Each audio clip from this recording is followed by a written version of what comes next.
Good morning, everyone, and welcome back from the embargoed Christmas model break. Firstly, I hope you all had a good Christmas if you celebrate it. If you don't, I hope you had some really good days off and a nice holiday.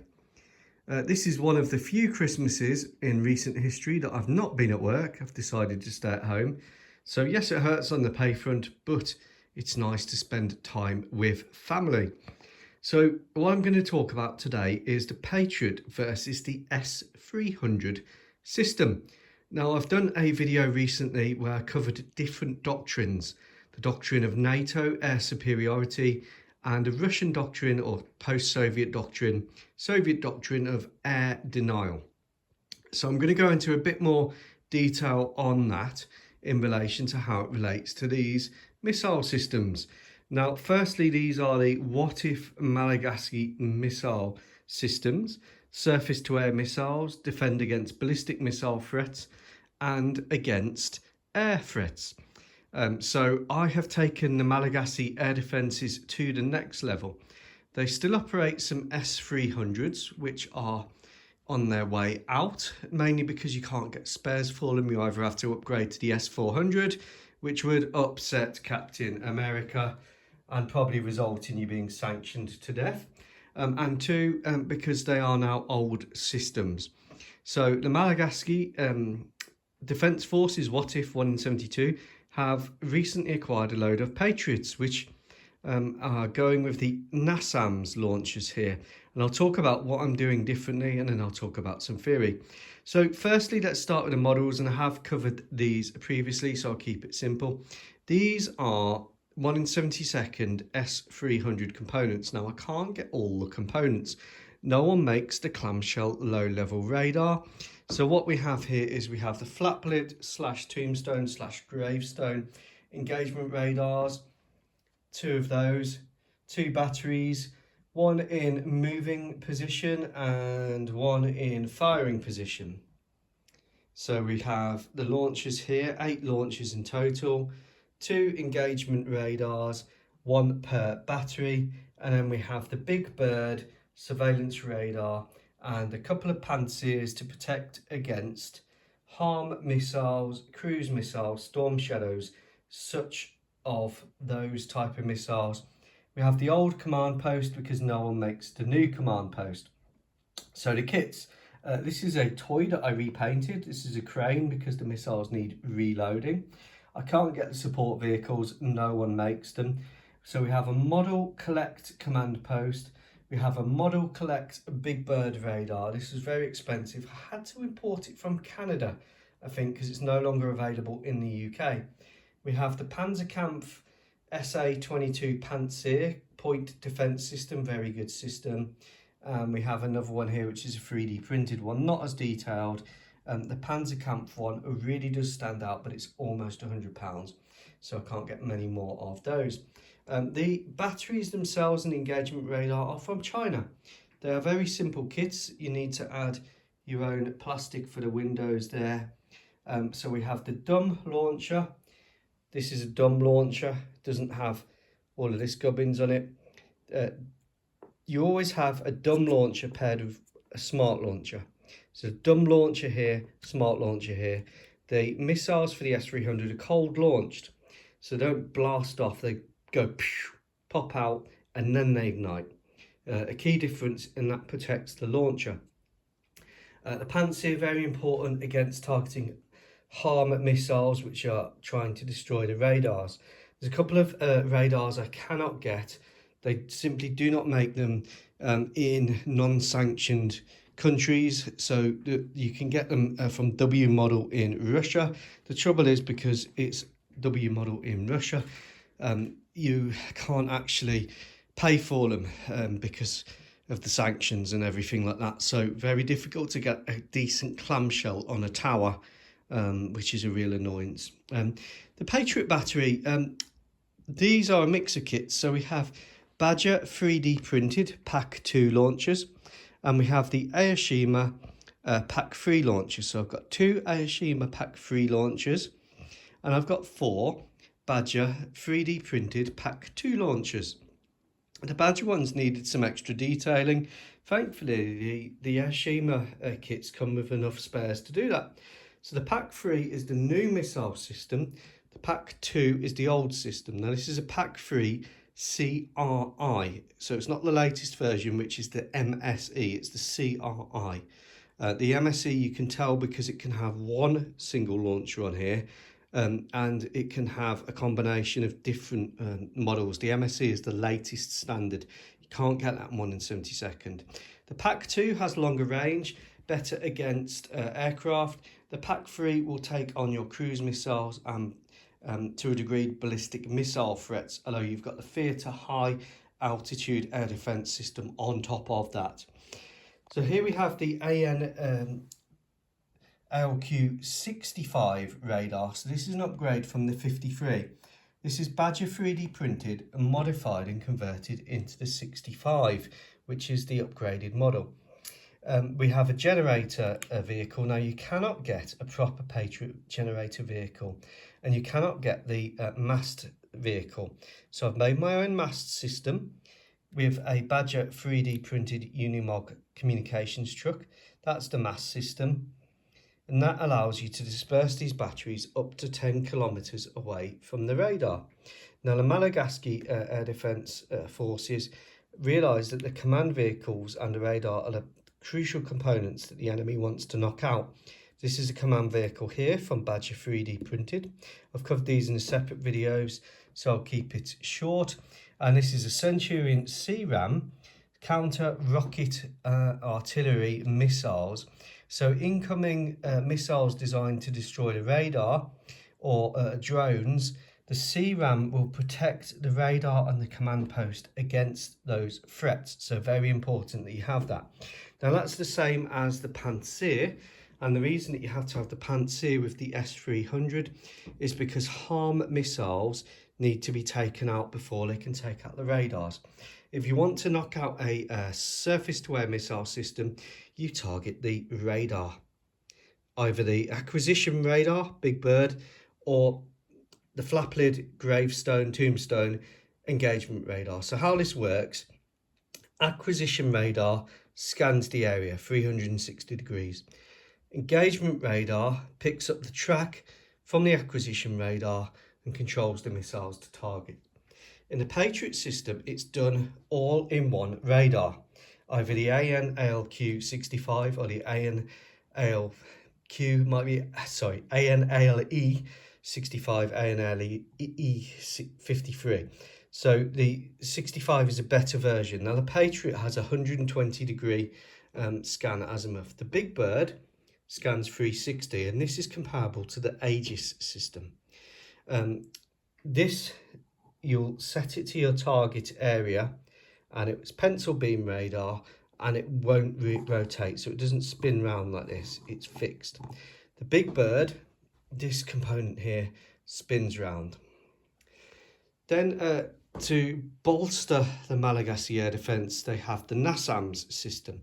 And to counter some of the weaknesses of the Patriot batteries, the Nasams here are your medium range coverage. They use either AMRAAM, AIM 120 missiles. I've given them a Vulcan air defence system upgraded M167 close range weapon system there.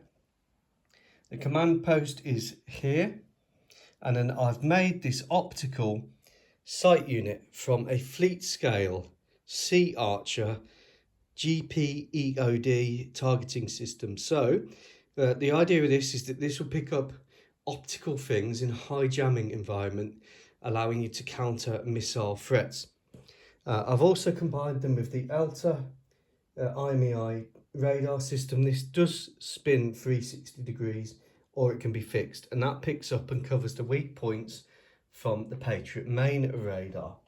Now there are a few other vehicles which I really need to get but no one makes. I've got some of them here. So on the Russian side, or a post-Soviet successor state as I call it, we have the TOR point defense system, which I've already covered. So that goes on there. Again, that protects against incoming cruise missile threats, storm shadows and the like. And then we have electronic countermeasures vehicles, which fits in there. Those provide protection for your system. Now, all of these systems are fairly mobile. The S-300 is very mobile, and the Big Bird itself can be towed by a MAS tractor. The Patriot system, less mobile, and a HEMT truck basically tows the components around. The Nasams system, however, is incredibly mobile. It's pretty much helicopter delivered. So this is a very mobile, forward-based system. Here's some Nasams from a resin producer on eBay, 3D printed resin, and the same here. This is Panzerkampf.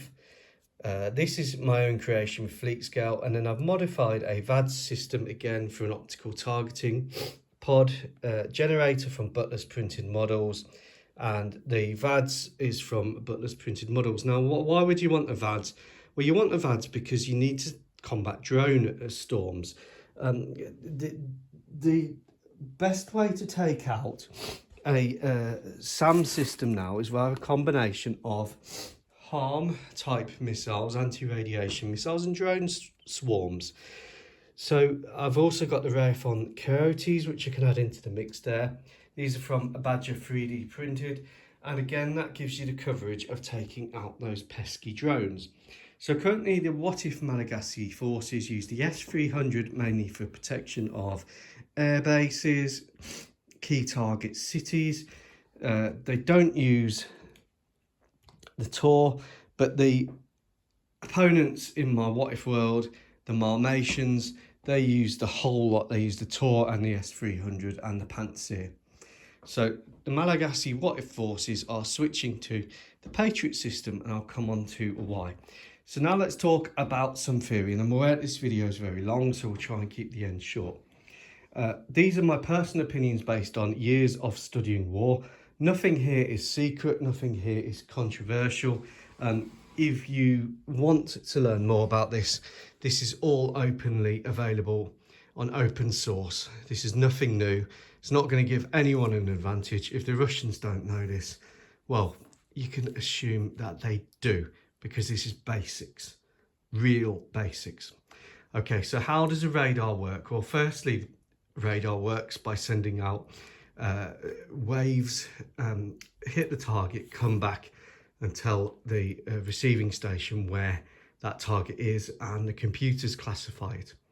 Now, the first thing you have to be aware is the Earth isn't flat. So if you have a ground-based radar system, such as the Patriot, here you will find that you have the radar horizon, and that will allow low-level threats such as cruise missiles to get close before you can pick it up.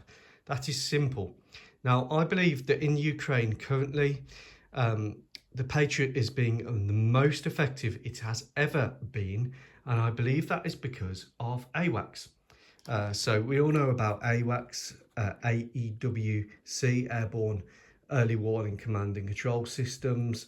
AWACS itself is specific to the E3 Sentry. So the E3 Sentries are flying over Poland and Romania.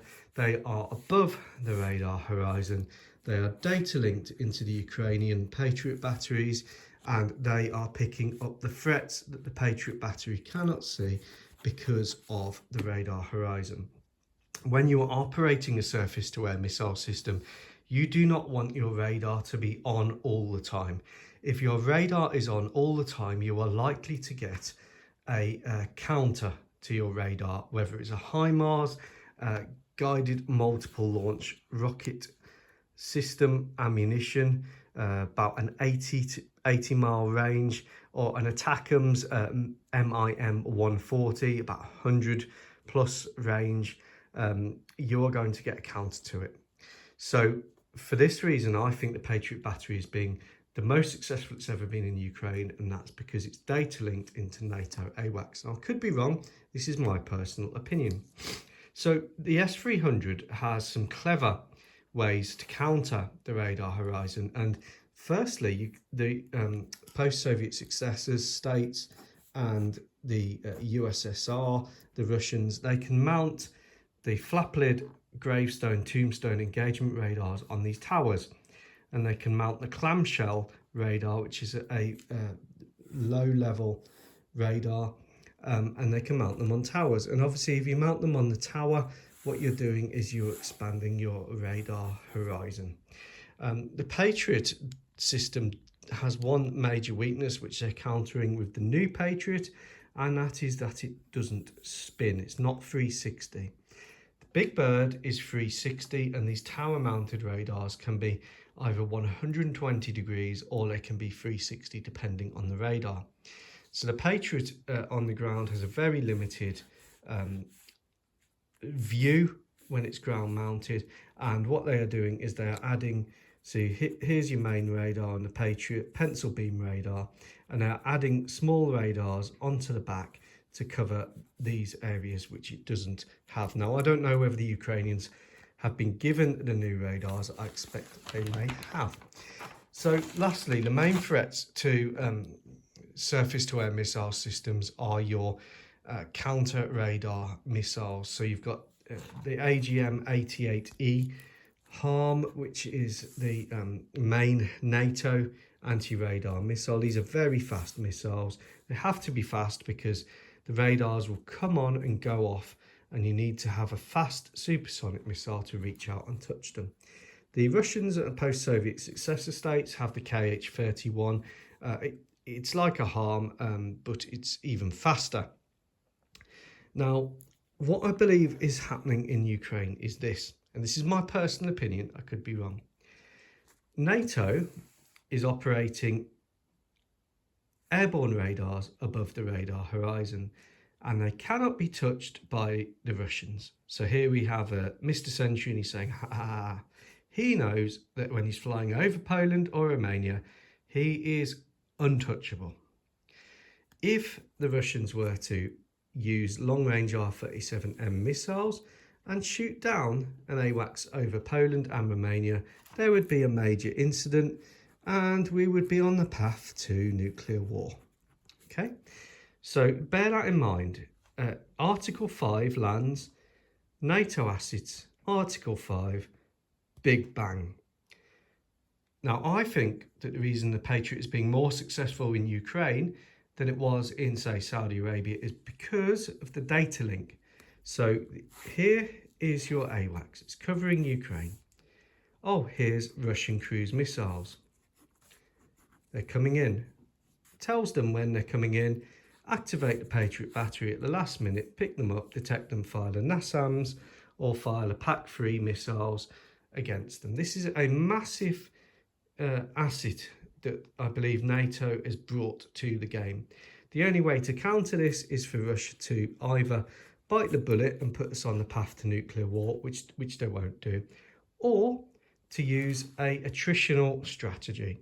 So what they are doing, because going to nuclear war is a bad idea, Ukraine of course is not covered by Article 5, they are using an attritional strategy of putting in loads of drones, Shahed/Gerent 2 drones, cheap drones. They're trying to attrit the Patriot missile systems. Every time that you fire a Patriot missile, you are effectively burning dollars. So these cheap drones are being used as an attritional strategy to try and overwhelm the ability of NATO and the West, say the West, the countries that support Ukraine, to defeat Russia. It's an attritional strategy for a reason, because the alternative of a non-attritional strategy is simply unthinkable. So I hope that helps you understand what's going on. If you're not following what's going on in the war between Ukraine and Russia, I believe you should be. Even Charizard is following what's going on. If you want to understand warfare, you need to study what's gone on in the past, and you need to study what's going on now. So I hope that's helped give you some theoretical understanding. It's a long video, I'm sorry about that, but there is a lot to cover. Let me know what you think, and like I said, the reason that the attritional strategy is being pursued against the Patriot is, in my view, not because the Russians don't want to do suppression of enemy air defence, is actually if you think about it, every Russian plane being picked up here, your seed package comes in, data link in. I believe that NATO has a good system here, and without going on the steps to nuclear war, it's pretty much impervious. And that's my theories as to what's going on, and I think what is happening. Take care everyone, and I'll be back to aircraft modelling shortly.